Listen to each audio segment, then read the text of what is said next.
제가 대학생 시절 CCC라는 선교단체에서 중국 단기 선교를 갔었던 적이 있었습니다.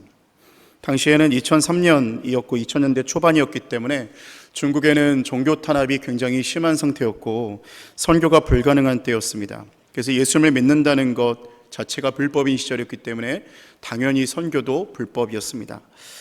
그래서 저희는 비밀로 예배를 드려야만 했었고 비밀로 저희의 신분을 감춘 채 중국 대학생들을 상대로 선교를 했었습니다. 주일 예배를 드려야만 했었는데 그곳에서 한 사람을 초청해서 예배를 인도를 하였습니다. 그분은 누구셨냐면 바로 중국 CCC에서 그 선교단체 간사로 섬기는 남자 간사님이셨습니다.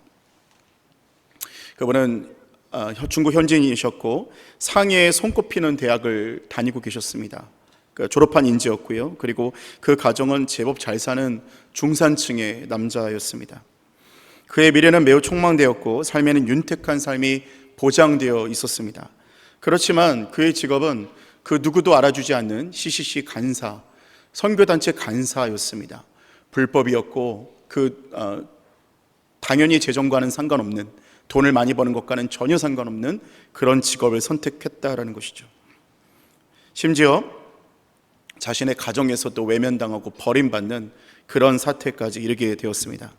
누가 그 사람에게 시킨 것도 아니고 강요한 것도 아니었습니다. 오직 그가 예수님을 만났기 때문이었고 그의 인생을 예수님께 전부를 드렸기 때문에 그는 조금도 돌아보지 않고 예수님을 선택하였습니다.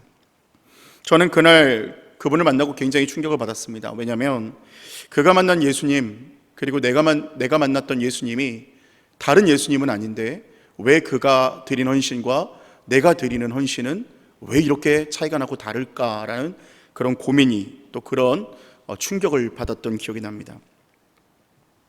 제가 몇 년 전에 영화를 한 편 본 기억이 나는데 신이 보낸 사람이라는 제목의 영화였습니다. 아마 여기 계신 분들도 보신 분들이 있을 수 있는데요, 그 영화는 핍박받는 북한 지하교회에 대한 영화였습니다. 많은 지하교회 교인들이 핍박을 받고 고통을 받으면서 신앙을 변절하기도 했었고 그리고 혹은 순교하기도 했습니다. 영화 맨 앞 서두에 한 여자 성도가 신앙으로 인해서 고문을 받으며 잔인하게 죽어가는 가운데 자기의 신앙을 버리지 않고 순교하면서도 그럼에도 불구하고 말씀을 외우면서 죽어가는 장면이 나옵니다. 그 말씀이 바로 무엇이냐면 시편 23편, 오늘 우리가 읽었던 그 말씀이었습니다. 여호와는 나의 목자시니 내게 부족함이 없으리로다. 내 평생의 선하심과 인자하심이 반드시 나를 따르니 내가 여호와의 집에 영원히 살리로다. 그 여자 성도님은 정말 내가 여호와의 집에 영원히 살리로다라는 그 고백처럼 아마 그날 순교하신 이후에 여호와의 집에서 영원히 사는 축복을 누렸을 것이라고 저는 확신합니다. 그렇다면 제가 한 가지 생각해 보게 됩니다. 우리가 믿는 예수님과 그분들이 믿는 예수님은 다른 예수님이실까요? 아닙니다. 같은 분이시고 그리고 우리가 믿는 예수님도 그분들이 믿는 예수님입니다. 그분들의 고백은 한결같은 고백들이었습니다. 여호와는 나의 목자시니, 예수님은 나의 목자시니 그것으로 충분합니다. 이러한 고백이었습니다. 저와 여러분에게도 이러한 고백이 있기를 주님의 이름으로 축원합니다. 그런데 이러한 내용들을 우리가 보다 보면요, 사실 마음이 잘 동하지 않습니다. 솔직히 말해서 내가 예수님을 믿고 축복을 받고 싶지 전인격이 헌신되어서 나의 인생이 송두리째 예수로 인하여 손해보는 것은 별로 좋아하는 일이 아닙니다. 사실 십자가에 대한 설교, 예수님 때문에 손해봐야 된다라는 설교, 핍박을 받아야 된다라는 설교를 하면 거의 대부분 표정들도 안 좋고 아멘도 잘하지 않습니다. 헌신 얘기가 나오면 눈을 피해요. 그런데 여러분, 우리가 하나님에 대해서 한 가지 우리가 간구하고 있는, 잘 모르고 있는, 알고 있는데 가끔 깜빡깜빡 놓치는 속성이 있습니다. 하나님에 대한 속성이요. 우리가 너무나 잘 아는 하나님의 속성인데 제가 말씀을 한 구절 읽어드리겠습니다. 로마서 8장 32절의 말씀입니다. 자기 아들을 아끼지 아니하시고 우리 모든 사람을 위하여 내주시니가 어찌 그 아들과 함께 모든 것을 우리에게 주시지 아니하겠느냐. 그리고 이어서 로마서 8장 36절과 37절 말씀은 이렇게 말씀합니다. 기록된 바 우리가 종일 주를 위하여 죽임을 당하게 되며 도살당할 양같이 여김을 받았나이다과 같으니라. 그러나 이 모든 일에 우리를 사랑하시는 이로 말미암아 우리가 넉넉히 이기느니라. 아멘. 하나님께서 우리를 사랑하셨는데, 여러분, 이게 우리가 한 가지 놓쳤다는 건 뭐냐면 하나님이 우리를 사랑한다는 사실입니다. 그런데 하나님이 우리를 사랑하시는데 성경에 보니까 어떻게 사랑한다고 나와 있습니까? 자기 아들을 아끼지 아니하시고 우리를 위해 내어주셨다라고 말씀하고 있어요. 그런데 그 하나님이 그 아들과 함께 모든 것을 우리에게 주시지 않겠느냐, 이렇게 말씀을 하는 것입니다. 여러분, 우리가 누군가가 나를 얼마나 사랑하는지를 확인하고 싶다면 그가 나를 위해서 어떤 헌신을 하는지 우리가 보면 알 수 있습니다. 부모님이 자녀를 사랑하기 때문에 어떻게 합니까? 자신의 생애를 다 드리죠.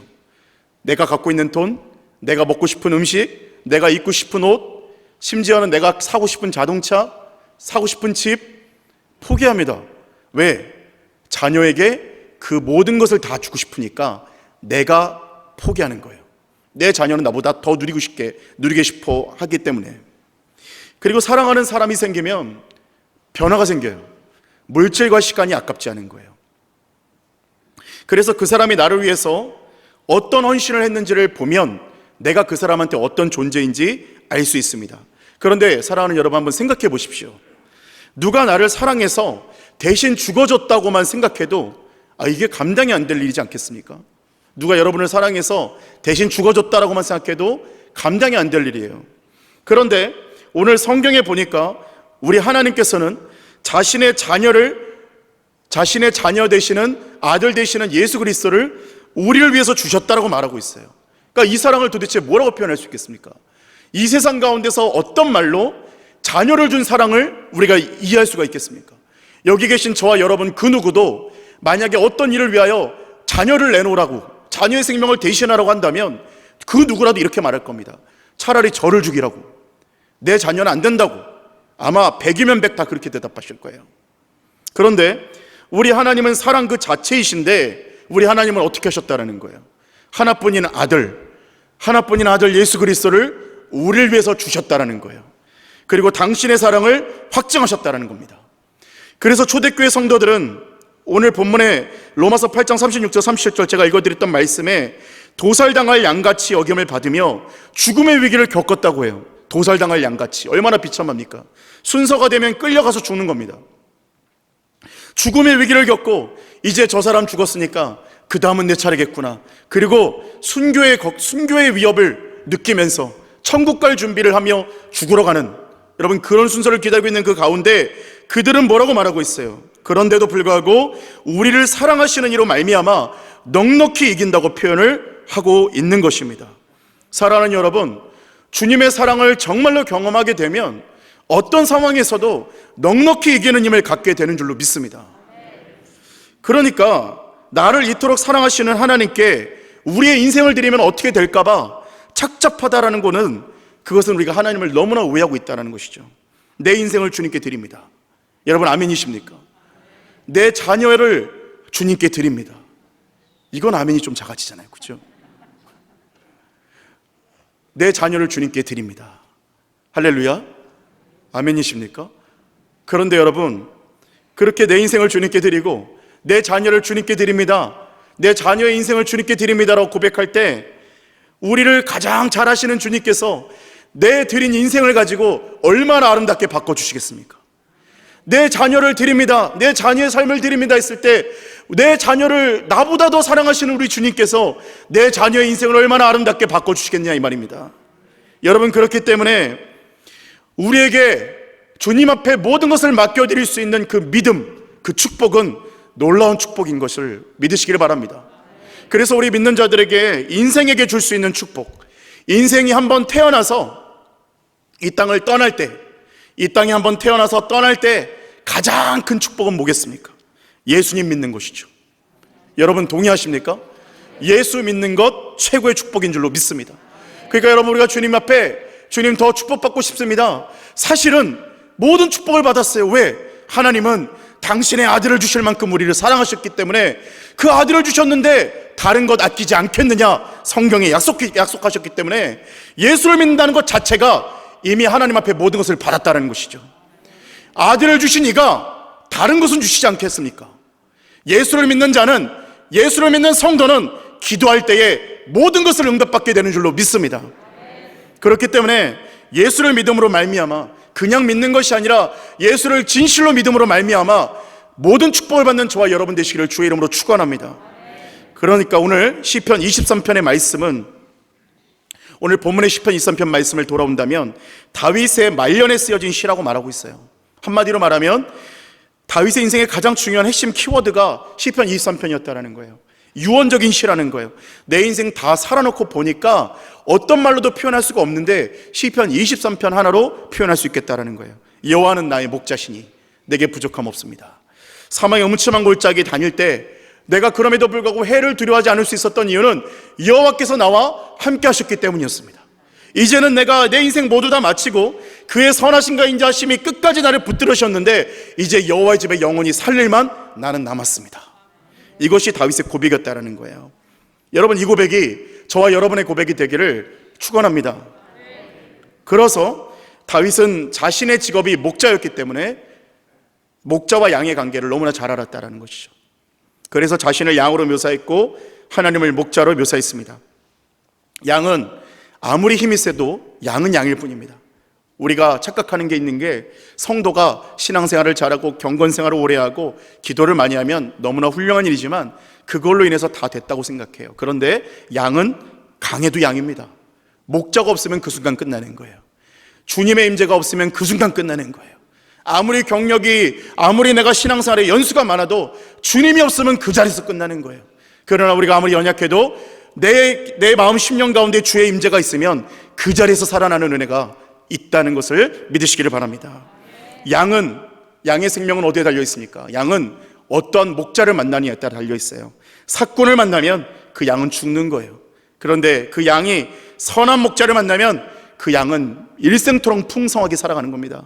다윗은 그런 의미에서 여호와께서 나의 목자이시기 때문에 내가 부족함이 전혀 없다라고 고백을 하였습니다. 그렇습니다. 사랑하는 여러분, 진정으로 우리 예수님께서 나의 목자가 되시면 전혀 부족함이 없는 줄로 믿습니다.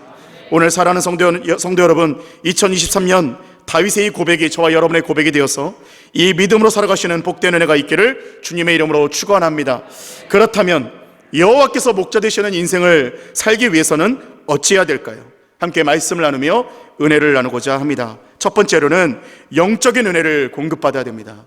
영적인 은혜를 공급받아야 됩니다. 2절의 말씀을 보니까 이렇게 말씀을 합니다. 그가 나를 푸른 풀밭에 누이시며 쉴만한 물가로 인도하시는도다.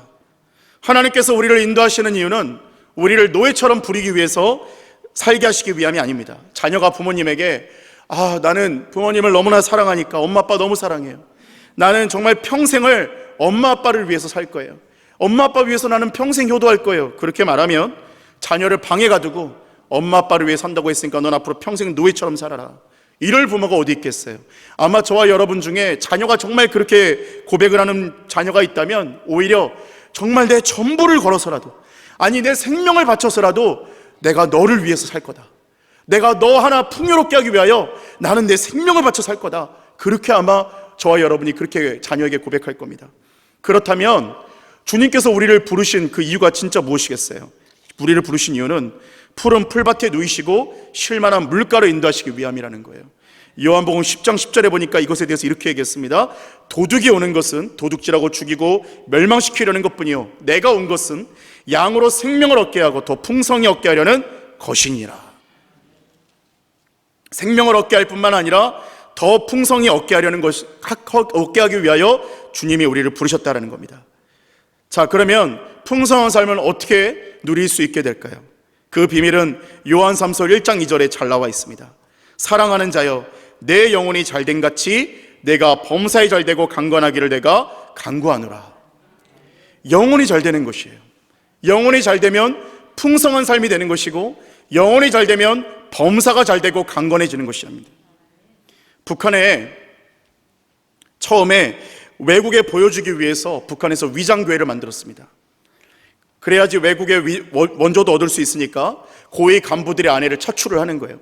그래서 고위 간부들의 아내를 차출해갖고 당신은 집사, 당신들은 권사, 당신들은 성도, 당신들은 장로 이렇게 나눠가지고 교회에다가 가짜 교회를 만들었습니다.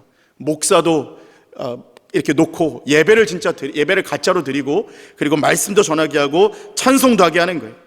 그리고 이제 몇 개월간 위장해서 훈련도 잘하고 나중에 이제 외국에서 와서 북한이 야 이렇게 교회도 종교활동도 잘 하는구나, 자유를 주는구나, 이제 이런 것들을 잘 보여주고 나서 이제 몇 달이 지나고 해체하게 되는 것입니다. 그런데 해체라고 나니까 그로부터 한 달이 지나고 나서는 교회 주일 예배 시간만 되면 주변에 몇몇 여자들이 서성이고 하늘을 바라보고 교회 십자가를 바라보고 눈물을 흘리고 그리고 그냥 교회를 바라보면서 찬송을 흥얼거리면서 눈물을 흘리는 그런 여자들이 늘어나기 시작했습니다. 왜 그렇겠습니까? 바로 복음을 만나게 됐다는 거예요. 복음을 듣고 나니까 하나님이 살아계시다는 확신을 가지게 되니까 예배를 사모하게 되고 그리워하게 되었다는 거예요. 가짜로 연기를 해도 말씀이 들어가고 복음이 들어가면 영혼의 변화가 일어나고 삶이 변하고 예수 그리스도로 인하여 그 인생이 송두리째 바뀌게 된다는 것입니다. 그렇기 때문에 우리가 은혜를 받고 예수의 이름으로 산다는 것만한 축복이 없는 줄로 믿습니다. 하늘에 속한 사람이라는 책을 보면 중국 지하교회 지도자들의 핍박이 잘 담겨 있습니다. 윈 형제라는 중국 지도자가 모진 고문을 받고 법정 앞에 서게 됐어요. 재판관은 윈 형제에게 그가 인도한 그 기도의 음성 테이프를 들려주면서 그가 인도했던 그 종교 활동에 대한 그 몰래 했던 종교 활동을 시인하도록 부추겼습니다. 그때 윈 형제는 그 순간 자신의 기도의 인도와 또 성도들의 기도 소리를 듣고 힘을 얻어서 영적인 힘이 공급이 받기 시작했습니다. 심령이 살아나기 시작했어요. 고문을 받고 갇혀있는 동안 말씀을 듣지 못했고 기도를 하지 못했고 기도를 듣지 못했는데 그 기도 소리를 듣는 순간 영적인 힘이 공급이 된 거예요. 그래서 재판장에게 이렇게 요청했어요. 좀 더 들어봐야 되겠습니다. 제가 이걸 좀 더 들어보고 이 성도들이 누구누구인지 제가 이름을 다 댈 테니까 저한테 조금만 시간을 주십시오. 그렇게 몇십 분을 한 30분 동안을 계속 기도의 소리를 들으면서 혼자 눈물을 흘리면서 영적인 힘의 공급을 받게 되는 거예요. 그러니까 한참 동안 몇 분 정도를 그렇게 하다 보니까 몇 번 하여 반복하여 듣다가 결국 간수들에게 끌려가서 두들겨 맞고 다시 고문이 시작이 됩니다. 그러나 윈형제는 상관없었어요. 왜냐하면 방금 하늘의 생명수가 영적인 은혜가 자신에게 공급되었기 때문에 윈형제는 아무 상관이 없었다라는 거예요. 결국 윈형제는 석방되게 되고 중국의 대붕의 시기를 이끌어내게 된 줄로 믿습니다. 사랑하는 여러분, 환경이 감옥이었지만 하늘의 은혜가 공급되자마자 윈에게는 그곳이 천국이 체험되는 현장이 된 줄로 믿습니다. 우리도 마찬가지입니다.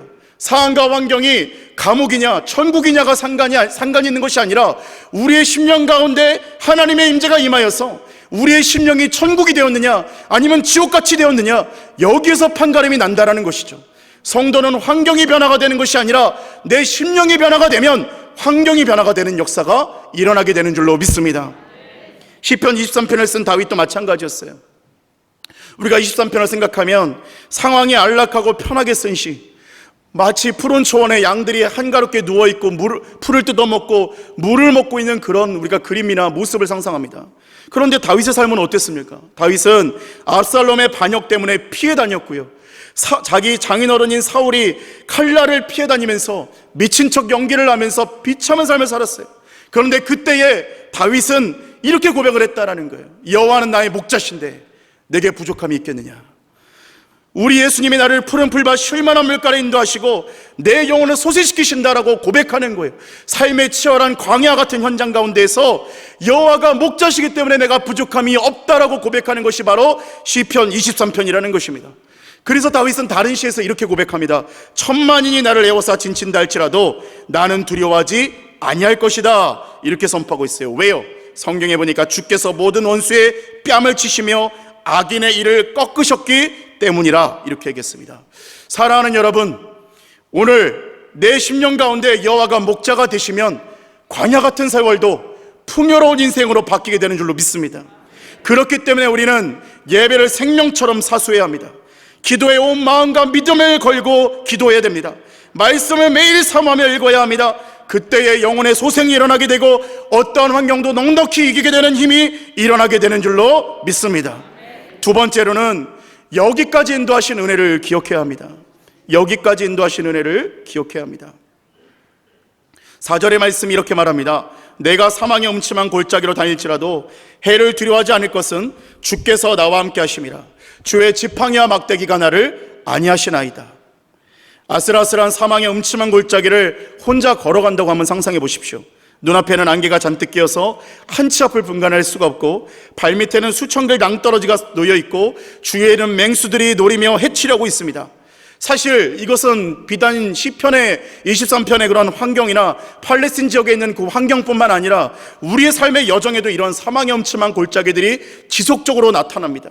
내 삶에 왜 이렇게 고난이 있을까? 사망의 음침한 골짜기가 있을까? 내 인생에 왜 이렇게 고난들이 있을까라고 생각하게 됩니다. 그런데 우리가 이 사망의 음침한 골짜기의 길에서 우리가 세 가지를 얻게 됩니다. 먼저는 우리의 죄성을 발견하게 됩니다. 어려움을 당하면 하나님을 불신하고 원망하는 거예요. 내 생각대로 되지 않았다는 거예요. 기도했는데 왜 응답되지 않느냐는 거예요. 저 대학 붙었어야 되는 거예요. 하나님 저 직장 됐어야 되는데 왜 안 됐냐는 거예요. 내가 그때 저 남편 만나지 말았어야 했는데 왜 안 말리셨냐는 거예요. 왜 이 상황을 허락하셨냐는 거예요.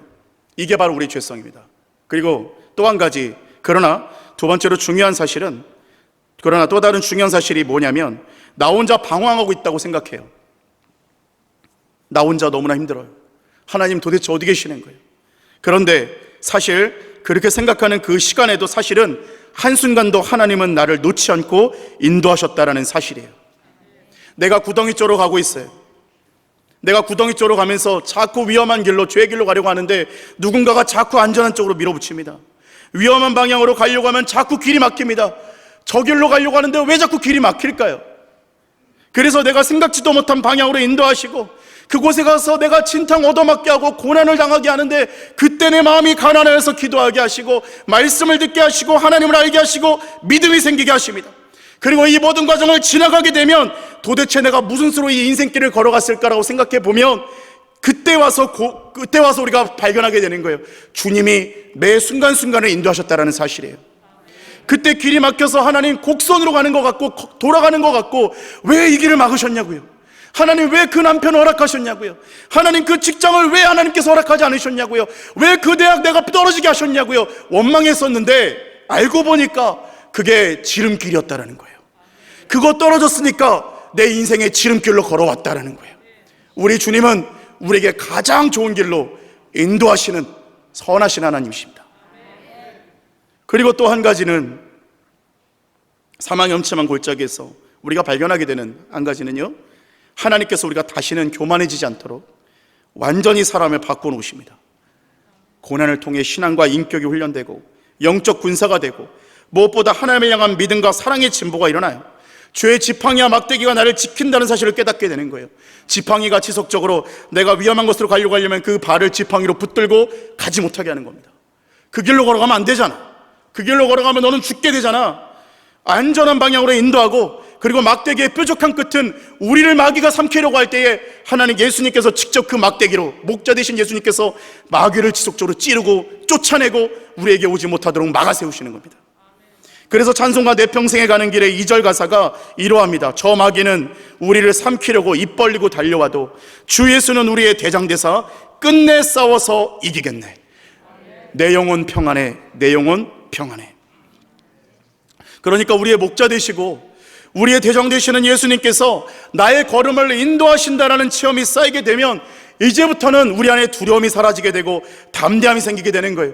그래서 다윗과 같은 고백이 일어나는 거예요. 천만인이 나를 둘러 진친다 할지라도 지금까지의 내 삶을 돌아보니 우리 주님이 함께 하시면 두려울 것이 없겠네 라는 다윗의 고백이 일어나게 된다는 것입니다. 이스라엘이 광야 생활 가운데 하나님 앞에 얼마나 죄를 많이 졌습니까? 얼마나 많이 죽었습니까? 반역하고 하나님 앞에 원망하고 모세를 죽이려 하고 얼마나 하나님 앞에 원망하는 그런 짓을 했겠습니까? 자, 그날 하나님 앞에 진노가 쏟아졌습니다. 다음날 생각했을 거예요. 아침에 나가는데 오늘은 만나가 내리지 않았을 거야. 하나님 앞에 우리가 이런 죄를 졌는데 만나가 다음날 내리겠냐고요. 아, 오늘은 구름 기둥이 이제 철수했겠구나, 불 기둥이 이제 철수했겠구나라고 생각했을 거예요. 그런데 놀랍게도 그날 아침 나갔는데, 어제 나는 하나님 앞에 죽을 죄를 졌는데 오늘 아침에 나가보니까 바닥에 만나가 쌓여 있는 겁니다. 메추라기가 내려오기 시작하는 거예요. 밖에 나갔는데 나는 죽을 죄인인데 불기둥과 구름기둥이 떠나지 않고 나를 계속 인도하고 있는 거예요. 사랑하는 여러분, 주의 은혜는 우리가 죄를 짓고 안 짓고, 우리가 거룩하고 안 거룩하고의 그런 상태가 아니라 그저 하나님의 완전한 사랑으로 주시는 일방적인 은혜라는 것을 믿으시길 바랍니다. 그래서 한 위대한 성자는 항상 길을 걸을 때에 누군가 손을 잡고 걷는 신용을 했다고 해요. 이렇게 같이 걷는 겁니다. 아무도 없는데 손을 잡고 걷는 신용을 하는 거예요. 왜냐하면 예수님이 늘 함께 걷는다. 내가 오늘 죄를 졌지만 예수님 함께 걸으셔요. 내가 어제 두들겨 맞았지만 예수님 나와 함께 걷는 거예요. 내 상황이 너무나 지옥 같고 내 상황이 너무나 어렵지만 예수님 나와 함께 걸어가시는 거예요. 왜냐하면 우리의 상황과 상태와 상관없이 그 은혜는 절대 끝나지 않기 때문에 그렇습니다. 사랑하는 성도 여러분, 주님이 지금 늘 언제나 여러분의 손을 붙잡고 계십니다. 여기까지 신실하게 인도하신 그 사랑을 찬송하는 저와 여러분 되시기를 주의 이름으로 축원합니다. 믿으시는 은혜가 있으시기를 주님의 이름으로 축원합니다. 마지막 세 번째로는 영원히 끊어지지 않는 사랑을 기억해야 합니다. 영원히 끊어지지 않는 사랑을 기억해야 합니다. 5절과 6절은 이렇게 말씀을 하고 있어요. 주께서 내 원수의 목전에서 내게 상을 차려주시고 기름을 내 머리에 부으셨으니 내 잔이 넘치나이다. 내 평생의 선하심과 인자하심이 반드시 나를 따르리니 내가 여호와의 집에 영원히 살리로다. 아멘. 저는 이 말씀을 볼 때마다 너무나 흥분되고 너무나 좋습니다. 여기서 상을 차려주신다는 것이 뭡니까? 원수 앞에서 밥상을 의미하는 거거든요. 원수 앞에서 밥을 차려주신다는 거예요. 여러분, 원수가 어딘가 존재한다는 것만 생각해도 밥이 안 넘어가는 게 인간의 본성 아닙니까? 그놈이 있다는 것만 생각해도 밥이 안 넘어가잖아요. 그런데 원수가 바라보는 앞에서 밥을 먹게 하신다는 거예요. 원수가 둘러진치고 군대가 나를 둘러진쳐도 나는 평안하게 거기서 밥 먹고 있는 거예요. 왜? 주님이 함께 하시기 때문이에요. 그가 이루 말할 수 없는 평안인 것이죠. 그리고 기름을 내 머리에 부으셨어요. 기름을 부은다는 것은 왕이나 제사장에게 붓는 거 아니겠습니까? 기름을 부으셔서, 우리는 자격이 없지만 너는 의로운 자다, 너는 거룩한 성도다, 너는 내가 택함 받은 넌 내 자녀다 라고 기름 부으시고 존귀한 자로 칭해 주셨다는 거예요. 그게 어디서 이루어집니까? 원수가, 마귀가 바라보는 눈앞에서 오늘 그 일이 이루어지고 있다는 거예요. 마귀는 정죄하고 있지만 우리 주님은 우리에게 기름을 부으시는 거예요. 마귀는 죽을 수밖에 없는 죄인이잖아요. 주님, 쟤는 죽을 수밖에 없는 죄인이잖아요. 저건 성도라고 부를 수도 없잖아요. 근데 주님은 기름을 붓고 계시는 거예요. 이 사람은 내가 선택한 자고, 이 사람은 내가 포기할 수 없는 자고, 이 사람은 나의 거룩한 자라고 기름 붓고 계신다는 사실입니다. 그리고 또한 6절에 보니까 평생의 선하심과 인자하심이 따르셔서 여호와의 집에 영원히 살게 하실 것이라고 선포하고 있습니다. 사랑하는 여러분, 오늘 이 사건이 어디에서 일어났습니까? 십자가에서 모든 것이 이루어진 줄로 믿습니다. 우리 주님이 원수의 머리를 밟으시고 십자가에서 못 박혀 죽으심으로 마귀의 머리를 밟으셨을 때 우리도 그 십자가의 죽음에 동참하여서 우리가 아무것도 할 수 없고 우리는 능력이 없지만 우리도 같이 함께 마귀의 머리를 밟는 것입니다. 그래서 마귀가 우리를 정죄하고 우리의 삶을 어렵게 하지만, 저 마귀가 우리를 삼키려고 다가오지만 내가 예수 그리스도의 이름을 부르고 십자가의 보혈을 찬송하고 십자가의 능력을 우리가 선포하기 시작하면 마귀가 물러가기 시작하는 것이고, 귀신의 역사가 떠나가기 시작하는 것이고, 어둠의 역사가 물러가기 시작하는 것이고, 나의 심령의 어둠이 거쳐지고 빛이 일어나게 되는 줄로 믿습니다. 그렇기 때문에 십자가의 능력이 있습니다. 그렇기 때문에 예수의 이름의 능력이 있습니다. 예수의 이름을 사용하고 예수의 이름으로 선포할 때에 병이 낫게 되는 것이고, 귀신이 떠나게 되는 것이고, 어둠의 역사가 떠나가게 되는 은혜가 있는 줄로 믿습니다. 사랑하는 여러분, 그렇기 때문에 될 수 있는 대로, 할 수 있는 대로 예수의 이름으로 선포하십시오. 될 수 있는 대로, 할 수 있는 대로 주의 보혈을 선포하시기를 바랍니다. 그때 놀라운 역사와 축복이 일어나게 될 줄로 믿습니다. 히브리서 13장 20절과 21절이 이렇게 말씀을 하고 있습니다. 양들의 큰 목자이신 우리 주 예수를 영원한 언약의 피로 죽은 자 가운데서 이끌어내신 평강의 하나님이 모든 선한 일에 너희를 온전하게 하사 자기 뜻을 행하게 하시고 그 앞에 즐거운 것을 예수 그리스도로 말미암아 우리 가운데서 이루기를 원하노라. 영광이 그에게 세세 무궁토록 있을지어다. 아멘. 우리의 목자이신 예수님의 언약의 피가 우리를 온전하게 하시고 그 앞에 즐거운 것을 예수 그리스도로 말미암아 우리 가운데 이루십니다. 그렇기 때문에 사랑하는 여러분, 우리는 공로가 아닙니다. 여러분, 우리가 설령 목사, 장로, 권사, 집사 어떠한 직분이 있을지라도 우리가 착각하면 안 되는 것은 그것이 우리를 어떻게 해줄 수 있는 것이 아니라는 거예요. 내가 신앙생활을 몇 년을 했다 해도 그것이 나를 어떻게 해줄 수가 있는 게 아니라는 거예요. 우리는 오늘도 아무리 내가 목사일지라도 하나님의 은혜가 내가 오늘 놓쳐버리면 나는 오늘 끝나버리는 인생인 거예요. 그래서 매일매일 하나님의 은혜가 우리에게 필요한 줄로 믿습니다. 그럼 우리의 힘은 무엇입니까? 우리를 사랑해 주심으로, 일방적으로 하나님이 우리를 사랑하셔서, 내가 원한 건 아니고 내가 부탁드린 건 아니었지만 우리를 너무나 사랑하셔서 일방적으로 하나뿐인 아들 예수님을 십자가에서 내어주시고, 그래서 우리를 온전히 갖고 가시고 그 앞에 즐거운 것을 예수 그리스도로 말미암아 범죄한 우리, 어떠한 공로도 없는 우리에게 우리 가운데 이루게 하시고 우리를 평생토록 지키시고 영원까지 지키시는 은혜를 거저 부어주신다는 사실입니다. 그렇기 때문에 우리는 자랑할 수도 없는 것이지만 그러나 우리는 담대할 수 있는 것이에요. 왜냐하면 연약한 나로 인하여 내가 무언가 복받을 만한 근거가 있다고 한다면 무너지기 십상이지만, 내가 아니라 내 근거는 저 보혈 예수 그리스도의 십자가에 있기 때문에 그렇습니다. 하나님의 사랑에 있기 때문에 그렇습니다. 성찬식을 앞두고 포도주를 따르던 두 직분자가 싸움이 붙었다고 합니다. 포도주를 따르는 이 상황 가운데서 왜 싸움이 붙었는가 했더니, 어떤 분은 3분의 2를 부어야 된다고 말하고 컵에다가, 어떤 분은 2분의 1을 부어야 된다고. 여러분, 뭐가 맞을 것 같습니까? 정답은 아무렇게나 부어도 상관없는 거예요. 포도주는 그냥 아무렇게나 부어도 상관없는 거예요. 가득 부어도 상관없고 3분의 1을 부어도 상관없고 뭐 상관없는 거예요. 그런데 그러던 중에 신앙생활에 연륜이 좀 더 있으신 한 직분자가 너무나 의미심장한 말을 선포했어요. 뭐라고 말했어요? 이봐, 내가 성찬식 때 먹은 포도주가 사발로 몇 사발인 줄 알아? 그랬다라는 거예요. 너 나보다 포도주 많이 먹었어? 그렇다는. 우리가 만일에 어떠한 사랑으로 구원받았는지를 조금만 인식한다면 우리가 어떻게 감히 자랑할 수 있겠습니까? 교회를 오래 다닌 순으로 오히려 겸손하겠죠. 직분을 더 중하게 맡은 대로, 왜냐하면 그 사랑을 더 알았기 때문에, 내가 얼마나 죽을 죄인인데 내가 구원받았다는 것을 알기만 한다면 어떻게 우리가 감히 고개 들 수 있겠습니까? 우리는 그렇기에 더욱더 서로 겸손히 섬겨야 될 줄로 믿습니다. 그것이 은혜 받은 자의 당연한 결과입니다. 자랑할 것이 없어요. 그렇다고 위축될 것도 없어요. 왜냐하면 주의 보혈로 구원받았기에 담대하고 주의 보혈로 구원받았기에 자랑할 수 없는 것입니다. 사랑하는 여러분, 자랑하시되 예수 그리스도만 자랑하시기를 축원합니다. 내가 구원받은 사실만 저 원수에게 자랑하시기를 축원합니다. 내가 구원받은 사실만 내 영혼에 선포하시며 자랑하시기를 축원합니다. 그리하여 갚을 수 없는 그 사랑, 그 은혜에 영원토록 붙들리시는 저와 여러분 되시기를 주님의 이름으로 축원합니다. 2023년 우리의 큰 목자 되시는 예수님께 더욱 나아가시는 은혜가 저와 여러분에게 있기를 간절히 주님의 이름으로 축원합니다. 함께 기도하시겠습니다. 사랑의 하나님, 우리는 죽을 수밖에 없는 죄인이었으나 주의 은혜로 우리를 구원하셨고 주의 은혜로 우리를 불러주셨습니다.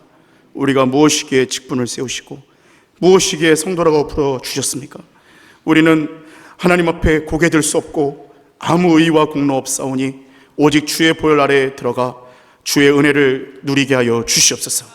하나님, 죄로 인하여, 어둠으로 인하여, 마귀의 역사로 인하여 상황과 환경에 기가 막힌 상황으로 답답한 성도들의 심령이 있습니다. 주여, 그러한 성도들마다 이 시간 주의 보혈로 만져주시고 깨끗한 회복과 치료의 역사가 일어나게 하여 주시고 우리 주 예수 그리스도의 이름으로 모든 마귀 역사가 떠나가게 하여 주시고 질병이 떠나가게 하여 주시고 상황과 환경이 회복되는 은혜가 일어나게 하여 주시옵소서. 재정이 막힌 곳이 있다면 풀리는 은혜가 있게 하여 주시고 권능과 능력이 베풀어지게 하여 주시옵소서. 감사드리며 예수님의 이름으로 기도합니다. 아멘.